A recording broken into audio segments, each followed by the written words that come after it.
Greetings and salutations, ladies and gentlemen. Let's get into the bookmark attack. Firstly, we've got Nib here talking about the game that took over all of gaming, or at least in terms of discourse in December. What was it called? Intergalactic, the one with the ball chick. Anyway, Nib says, he's my guy. I like Nib. Nib says, firstly, not all skinheads. All right, for context, he's replying to Melanie Mack, who said, who would pay $60 to play a video game as a bald lesbian? Nib replies, firstly, not all skinheads are lesbian. Lol. Point to Nib. Then he says, try telling countless military folk they're gay. Another point to Nib. Then Nib goes on to say, secondly, no real or serious gamers are going to decide what game they play based on whether the protagonist is bald or not. See, just like that, he's wiped out the two positive points he had. And Nib is my guy. You know, we're moots on Twitter or X or whatever. But let's looks matter. Okay? I know we're in the postmodern era or whatever people want to call it, and we're not allowed to say the things that are obviously true. But looks matter. No one wants to look at things that aren't appealing to the eyes. All right? So if people decide, and this is not me saying I don't like bald people or bald women. I'm the guy that says Jack is wifey in Mass Effect. All right? That's not what I'm saying. What I'm saying is, regardless of how I feel personally, right, the truth is still the truth. And if most people decide they're not into bald chicks, then that's it, bruv. Like, we just have to make peace with it. Dude, I love Football Manager. But I've made peace with the fact that most people, most gamers, don't even consider Football Manager a game. So yeah, serious gamers, real gamers, or whatever, human beings, we're allowed to like things just based off of what they look like. You know why? Because half of gaming is looking at stuff. What else did he say? It's the quality of the game and gameplay that's paramount. Dude, do we not spend the whole time watching the said gameplay? It matters that the figurine moving around in the game looks or doesn't look nice. All right? Just ask the people on Concord. Anyways, we're going to get to that. Next, we have a snippet here from Josh Edits. It says, proof it only takes a logo to make a good game. Went from being woke and boring to exciting real quick after he saw that Sony logo. This is a snippet from JTech, another one of my mutes on Twitter. Let's see what he said.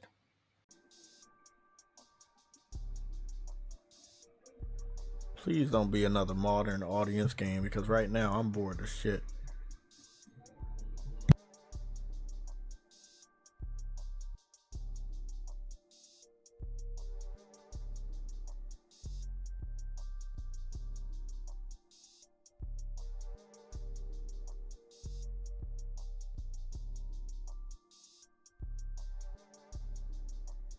It says Sony.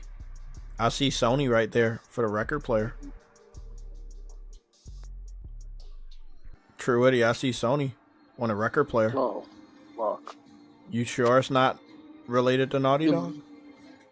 It's not, because they didn't show. Are no you sure? I'll take the L, but can you? Nigga, they didn't show. Listen, there was no PlayStation logo at the beginning. There was no it is. Naughty Dog. Okay, True Eddie. I said I would take the L, but can you? Why would I take an L? I don't. It's by Naughty Dog. They just said it.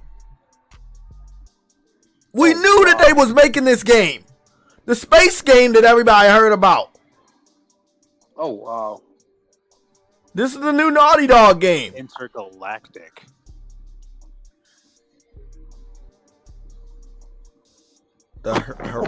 Ooh, yes, sir. Okay, they yeah. got the classic PlayStation logo. Yeah.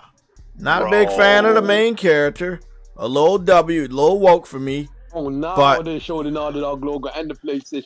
Bro, when I saw It It did not look great. Definitely looks like just capping for Sony. I'm just saying. Anyways, Broken Games HDR said, loud minority that has no impact on how a game actually performs. Quote tweeting Paul Tassi, who said all uploads of the Intergalactic trailer are underwater with YouTube dislikes. This whole thing about loud minority, guys. I'm so tired of it. I'm tired of it because this loud minority has been dominating discourse, whether it's success or failure of movies, TV shows, and video games. Show me, right? Show me five games that were downvoted into oblivion in the last 10 years that then had a not only successful financial release, but also got a sequel. Whether the sequel has come out or just been green lit, show me five in the last 10 years. You can't, because turns out the minority actually represents the majority. I'm sorry. It just is what it is. And I'm excited for this game. But this is not a good sign. It's really not. Next, we've got next gen player who says intergalactic star Tati Gabrielle says she's excited to work with, and I quote, video game god himself, Neil Druckmann. In a new Instagram post, she promises to make Neil proud and is grateful for the opportunity. Listen, Tati, chill. All right? Just take a breath, sit down, sign the check, and have a good time. Video game god? His name is Kojima. All hail, all praise be to him. His name is Kojima, and there's no other god in gaming. Just come in here, take your paycheck, and bounce, tourist. Please. Please. Next. Let's watch Warang never have kids again. Or ever, actually. Because he doesn't have kids as far as we know. So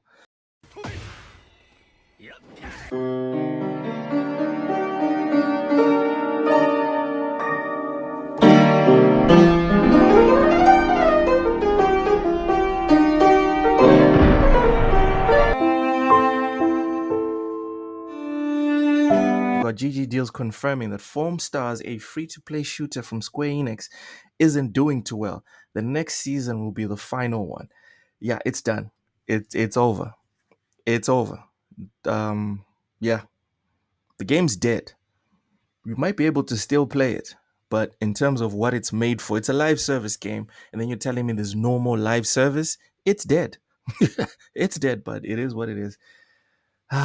Next, let's watch some Minecraft weirdness. This is actually funny. This is actually very funny.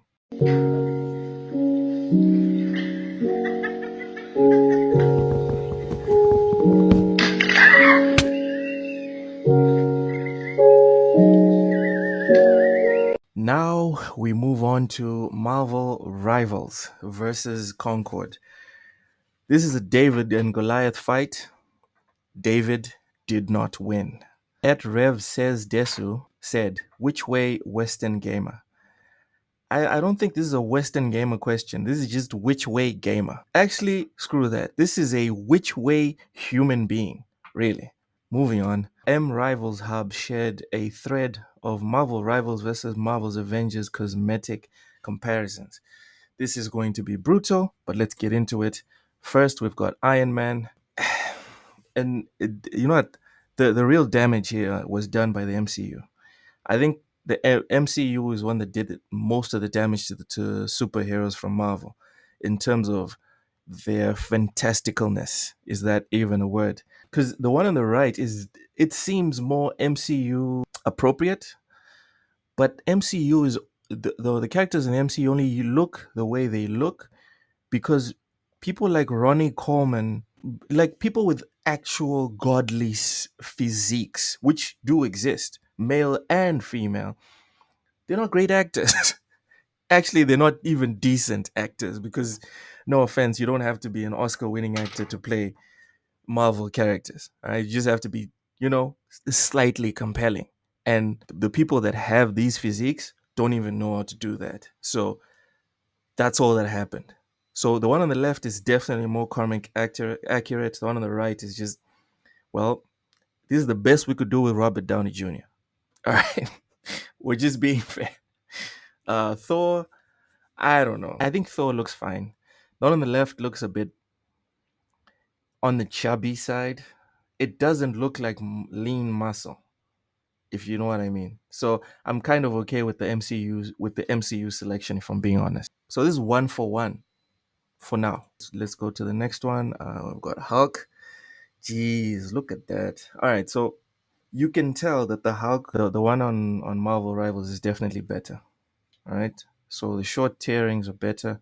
The shape of his body is like an upside down pyramid, which is what it's supposed to look like. You know, the one at the bottom, it looks like there's a gut.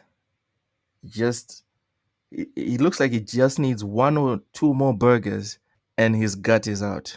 Do you know what I mean? Like he's gonna have a big ass.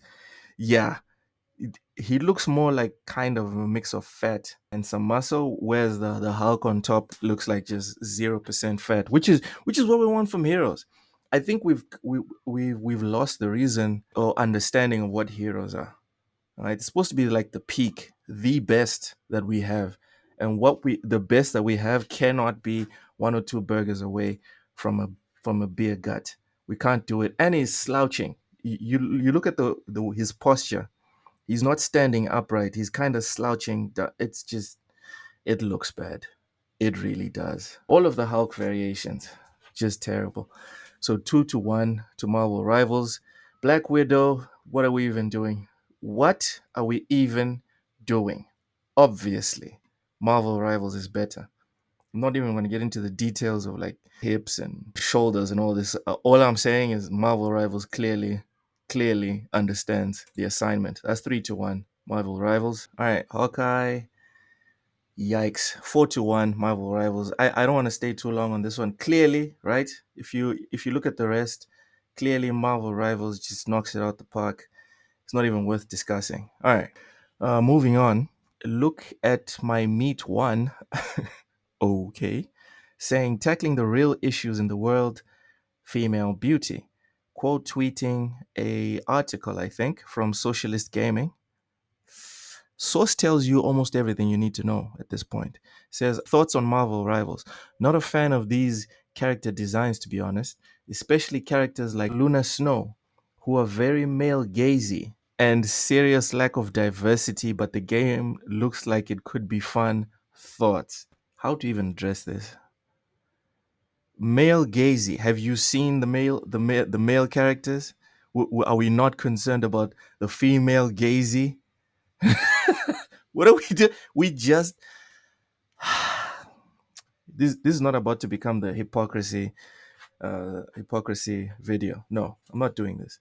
Next, we had PlayStation celebrating some history. Nice to see. You like to see it. You really do. 30th anniversary.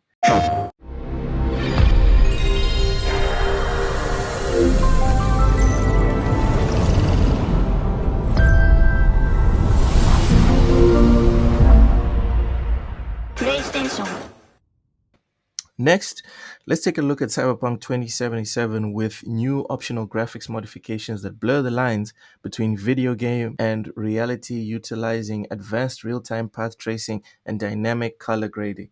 I just want to say, this is what keeps me at night in terms of, obviously I'm working on getting myself a decent gaming PC right now, but this is what keeps me up at night. Like, at some point I need to figure out how I'm going to get together like 10, 15,000 US dollars so I can buy like a monster machine and replay the entire campaign with this madness. Absolute madness. Next, let's look at some gameplay for South of Midnight from Compulsion Games. People have been freaking out about the appearance of the protagonist and just going off on it, talking about DEI this and black that. And sorry, guys, everyone knows I'm definitely one of these anti-DEI people. I like merit, and not even just ironically or when it's convenient. I actually mean it. I'd like to live in a world where people achieve and receive based off of their production, and not what they look like or identify as. So I'd love to jump on this bandwagon with you guys if I agreed with you, but I'm looking at it and this game looks like fire. I'm 100% interested, and if it comes out after I've got my PC, I'll probably just buy it on Steam because that, well, on PC, most probably Steam, but if somewhere else, if GOG or someone else has better prices, I'll go and get it there, but most probably on Steam. I'm very interested in this game, and I don't understand any of the hate for it. If anyone has like legit, genuine points, I'm curious to hear. But so far, I'm very impressed, people. I'm very, very impressed. Next, we have a post by Pirate Nation saying 2024, the year the slop flopped. Let's see what they put here. Acolyte, the power of one, the power of two, the power of many. Oh goodness. Next, Star Wars Outlaws. Ham said that was bad as well. So yes, Dustborn played that. It's pretty bad. Next, there was Concord. Oof. The less we talk about Concord, the better, right? Like at this point, the story of Concord, the failure of Concord, is so well known. It's like the origin of Batman. Do we even need to get into it? I don't think so. Next, we have Echo. Heard that was mid. Next, we have Flintlock. Ty says it was decent. He kind of enjoyed it. I don't know if he finished it, but he said it was decent. Everyone else, though, took a fat, steaming dump on Flintlock. So I'm not going to defend it because I haven't played it myself. Borderlands was horrible. It was so bad. I went to see it in cinema. And yes, ladies and gentlemen, it's horrible. Next, we have Suicide Squad. Ham said he enjoyed Suicide Squad. Thought it was decent. Definitely not full price, but at $20, worth it. I still haven't tried it. Doctor Who, Sir X-Men said it was terrible. So, yeah, definitely now. Tales of Kenzera's. See, now, Pirate Nation, fuck you, Pirate Nation. All right, that's all I have to say about that. Tales of Kenzera's was a decent game. All right, I will try to remove my bias. I will not deny that I'm biased. As an African myself, I don't remember ever playing a even double A African set game. Tales of Kenzera, I am thrust into the shoes of an actual African, living through an African adventure. The themes of loss and grief. I mean, I've lost my dad as well. I don't know, it touched me.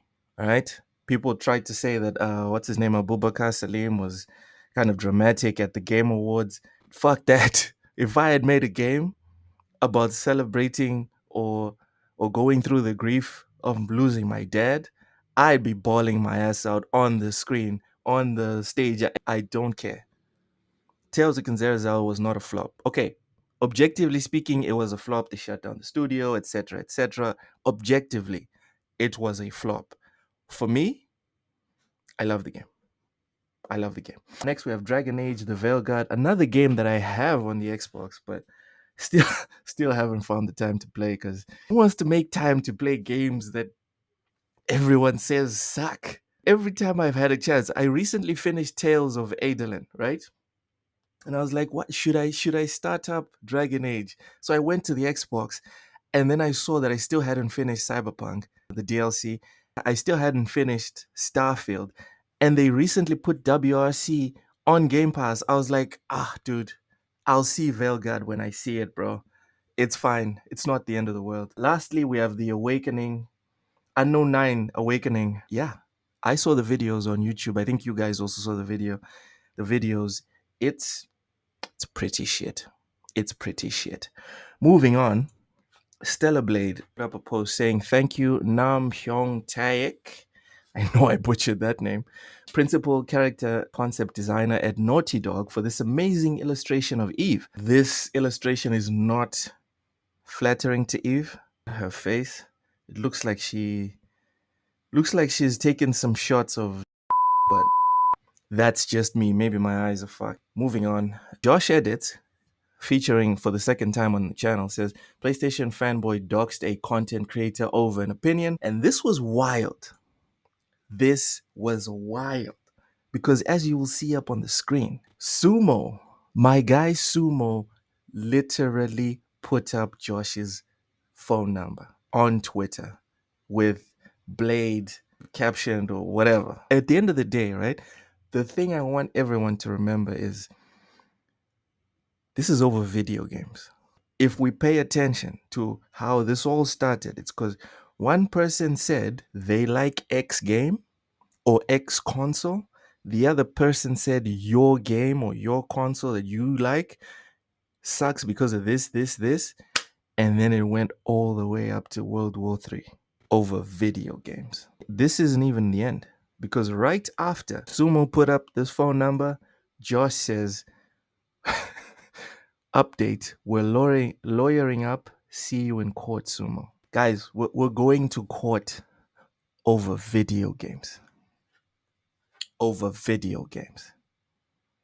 Speaking of court, here's a fun video for you to watch. Alright, moving on. Genki from Japan posted the first Berserker Kazan demo coming January 16th for PS5, Xbox Series X and S, and Steam. I like Souls games, so the 16th is Thursday. Alright, it's close enough to the weekend. I'm excited. Next, at McG_Nick posted VR Metal Gear Solid. Listen. Listen, I am the biggest hater of VR. Not in terms of I think it's a bad medium, but in terms of the same way I'm always hating on cloud gaming. I don't see a future for it. Well, no. It's not that I don't see a future for it. Right now, I don't see myself playing or engaging in it because it's so underdeveloped, you know? Cloud gaming is location based, if I'm being real, because internet's not great around here. But VR specifically, it's not even about internet, it's just about the hardware. It's not good enough right now. But listen, if they make this an entire game, I don't care if it's a mod or if it's an actual proper release from Konami, I'm getting into VR. And if it looks like this, sign me up. Sign me up. Next, there's this funny meme from Meme Mask Bastard who said, why do people hate the Epic Game Store but love Steam? I'm curious about this one. If anyone can say why, I'd like to know. Because I looked in the comment section, nothing really got me from my new gamer perspective. Because I just hopped on PC gaming, right? And I have all the stores, GOG, Epic, the EA store, Ubisoft, Steam, all of it, right? Even GG.deals that gives you a whole bunch of links to places like Game Evo and CD Keys and all of that. I have an account everywhere, okay? Oh, I had to learn my lesson that I have to use a different card, but that's a story for another day. Point is, I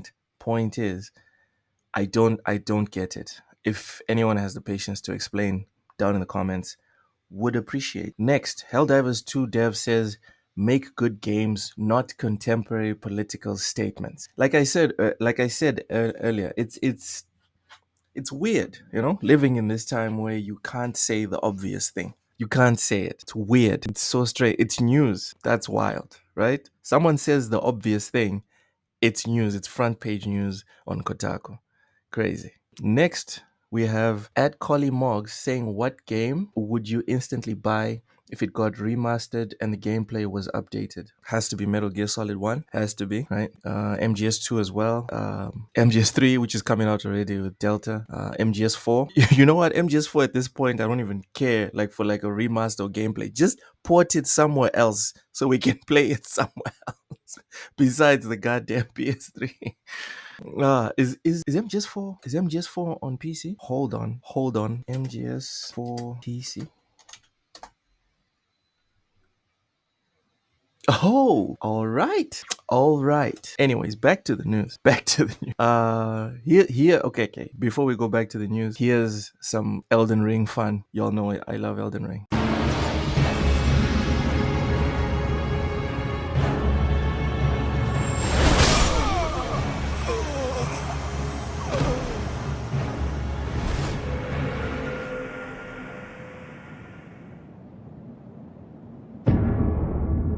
Anyways, moving on. Neo Automata has now sold over 9 million units globally. That's wild. Not to say it's not a good game, but that's awesome. Does anyone understand what Nia is about? Because I've played the game. I beat it like twice. Found out you have to beat it like 5 or 6 times. Fuck that. I've watched the anime, the first and second season. Would someone please tell me what the hell Neo Automata is about? Please, please. And to close it out, for the love of God, here is Luigi. Cause I know what Elden Ring's about.